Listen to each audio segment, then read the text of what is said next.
This kind of stuff is like Christmas for me. Today I have something so awesome to tell you about, and it's that we bought a pig. Like, not a living animal, but like it's dead and we're gonna eat it. Okay, we'll just keep going with that. So anyways, we bought a half a hog actually, and it's really exciting. So this is something we've been thinking about doing for a while now, and we finally did it, and I just wanted to share everything about it with you so you could hear about our reasoning behind it and kind of what we got and see everything and all of that. So we bought our pig from a farmer local to us. He does everything just how we like it. You know, his pigs are raised properly. They are out running about, rooting in the roots and the dirt and everything, and just living a life how a pig should live it. And for that reason, they are happier animals, and I can feel a lot better about eating them from an ethical standpoint, but also from a nutritional standpoint. They're a lot more nutritious, and they also don't have a lot of the bad stuff that comes along when animals are farmed in a factory setting. Now, the guy we got our meat from, we've actually been buying from him for the past year at our local farmer's market. So we've bought all kinds of different cuts of meat from him,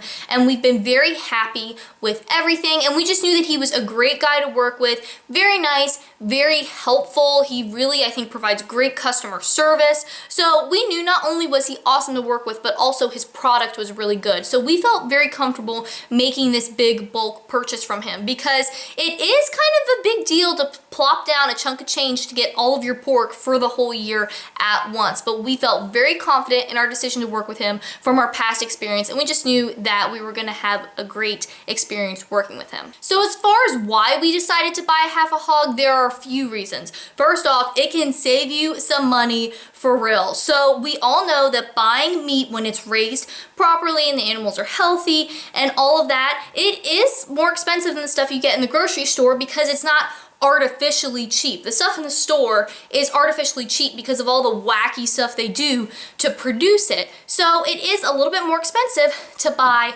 quality meat products. But when you purchase it in bulk this way, you do get some savings, and being able to save money while still getting quality is never a bad thing. And also, our guy actually threw in some extra stuff in our batch. He said he basically gave us extras of everything, so we even got more of a value than what we were expecting. The second reason we did it is because when you buy half an animal or a whole animal, it helps you to eat the correct proportion of different cuts. So what I mean by this is, some people will buy like a lot of bacon, and that's like their big pork product that they buy, or a lot of sausage, or a lot of pork chops, or ribs, or roast, or whatever they like. But the thing is that meat doesn't grow like that. It grows on an animal, and it has all those cuts, and we have to use all of it. You know, there isn't just pork chops or just bacon. It's all in there. So when you buy an animal like this, you're gonna get the correct proportion. You know, a pig only has one rib cage. It only has a certain amount of bacon on there. So you know that you're getting things in the natural proportion and not eating too much of one thing or too little of another. And the reason that's important is, number one, from a sustainability perspective, you know, we don't want to waste anything. We want to get everything that the animal can provide to make sure that we're using our resources the best way we can, and also to respect the fact that this animal is giving its life to help continue your life. So I think that's important. Also, from a nutritional perspective, so all the different cuts of meat, you know, they have different amounts of protein or fat, and they're going to be maybe more concentrated in certain nutrients or others, or some are more tough and some are more tender. You know, there's a lot of variety in the different cuts. So when we are eating a variety of cuts in the correct proportion from the animal, then we know that we're getting a variety of nutrients and getting all of those different benefits that they might be able to offer. And third is from a culinary perspective. So if you were just buying one cut or another that you really like, you might not be getting exposed to other cuts that you might enjoy, but you just don't know it. So when you buy an animal like this, it forces you to use all those different pieces and try different things, and you might find something that you really enjoy, but you just didn't know it because you hadn't really tried it before. So now that we've talked about all of that stuff, I know you just want to see what we got. So we are going to go back in time to when we bought the animal. So when we actually brought it home, it's in our freezer now, but I laid everything out on the table so you could see everything. So now we're gonna go back to that point, and I'm gonna go through everything so you can kind of see what we got. So here is everything laid out on the table. As you can see, it's a lot. Now, like I said, we did get extras because he gave us some extras. And that's one of the benefits of working with the farmer, you know, and building that relationship. So we've got some bones here, more bones over here. Here's the ham. Now there's 2 hams on a pig, and we got half of a pig. So we had the 1 ham split into 2 because it's kind of big. This all here is bacon. We've got pork chops here and here in varying sizes because, you know, it varies in the pig where it's cut at. We've got sausage, some different kinds of flavors here. Then we've got all of our like different kinds of roasts on this side.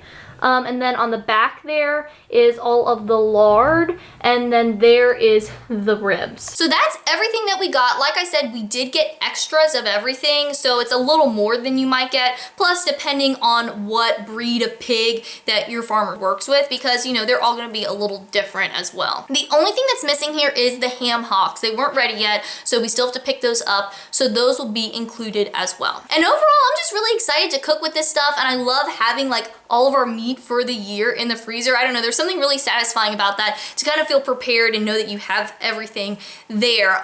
It is a lot of lard, and I'm not sure if we'll use it all for cooking or not. We very well may. I just don't know. So if we have extra, if we find ourselves like, maybe, you know, this is a little more than we need for cooking purposes, then I might actually play around with making soap or candles. The candles seem a little bit easier, so I'll probably start with that one.